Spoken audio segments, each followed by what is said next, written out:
Joining me now to unpack all of this is John Lauro, attorney for President Donald J. Trump.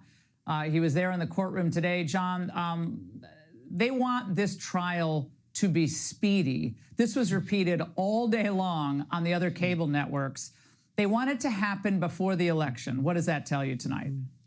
It tells me everything, Laura, about what's going on, about the attack on our Constitution. I've talked a lot about how this is criminalized First Amendment speech because President Trump, like all of us, has a right to redress grievances, has a right to protest an election that he felt was unfair, has a right to campaign on a position.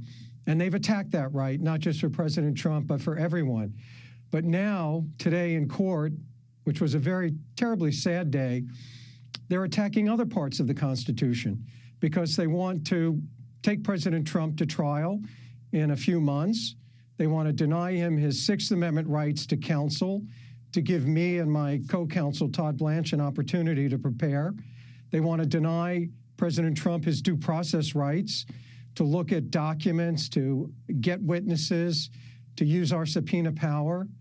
They want to deny all of him those rights in a rush to judgment for one political purpose, and that's to uphold the Biden administration. Make no mistake about it. This has Merrick Garland's handiwork all around it. This case was brought, had to be approved by Merrick Garland, and interestingly enough, why the bum's rush on this case? Do they feel that there's a problem in the other cases that are being orchestrated and they need to bring this case to trial in a couple of months in this venue? What does that tell you? Well, they definitely don't want to name any of the other co-conspirators, correct? Because that would slow them down. I mean, if this was such an assault on our democratic process, which obviously it was not, Trump left office voluntarily, the electors, had the, votes certified, all of that. So that all happened. But they actually want this to go forward as fast as possible. And so they'll let go of the co-conspirators, correct? That's key to this. 100%. This is a fast-moving railroad without any concern for justice. Speedy trial rights are a defendant's speedy trial rights, a citizen's speedy trial rights, not the government. The government has an obligation to ensure a fair trial. And in this case, what we need is a journey to the truth, not a railroading of an American citizen, let alone a former president. So what we have here is a strategic move by the Biden administration to get to trial as quickly as possible because for whatever reason, and we know the reason, they think they can do better here in the District of Columbia than they can do in a more diverse state like Florida. Well, I think that's a harder argument for you to argue because it is very difficult to change venue, and in these types of cases, it hasn't been successful. But I think you're onto something about what they want to prevent. They want to prevent the people from having their say next year, whatever that say is. Bill Barr, the former attorney general, no love lost, obviously, between Trump and Barr, he disagrees with the free speech defense, and this is why. They're not attacking his First Amendment right. He can say whatever he wants. He can even lie. That does not protect you from entering into a conspiracy. All conspiracies involve speech, and all fraud involves speech. So, free speech doesn't give you the right to engage in a fraudulent conspiracy. John, your response to that? Laughable. Absolutely laughable.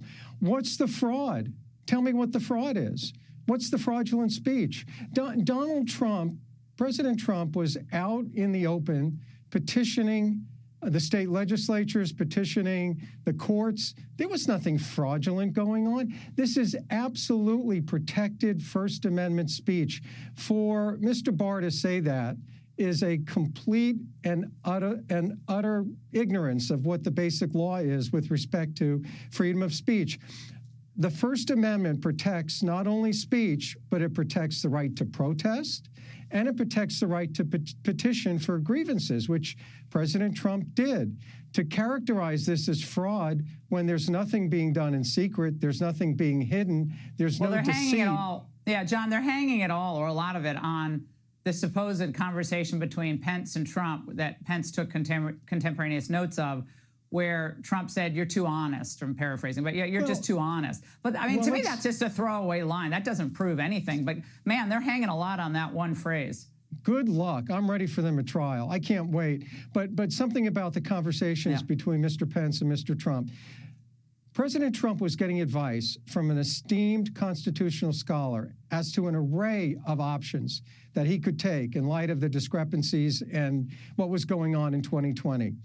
Those discrepancies were well known, and they were being litigated. Professor Eastman laid out a series of options that were discussed with Vice President Pence. Vice President Pence disagreed on certain issues, but ultimately what President Trump said is, let's go with option D. Let's just halt, let's just pause the voting and allow the state legislatures to take one last look and make a determination as to whether or not the elections were handled fairly. That's constitutional law. That's not an issue of criminal activity. John, August 28th is the next date that you guys are supposed to appear, or you'll appear for the next hearing. Thank you. We're going to be following this. We really appreciate you joining us tonight.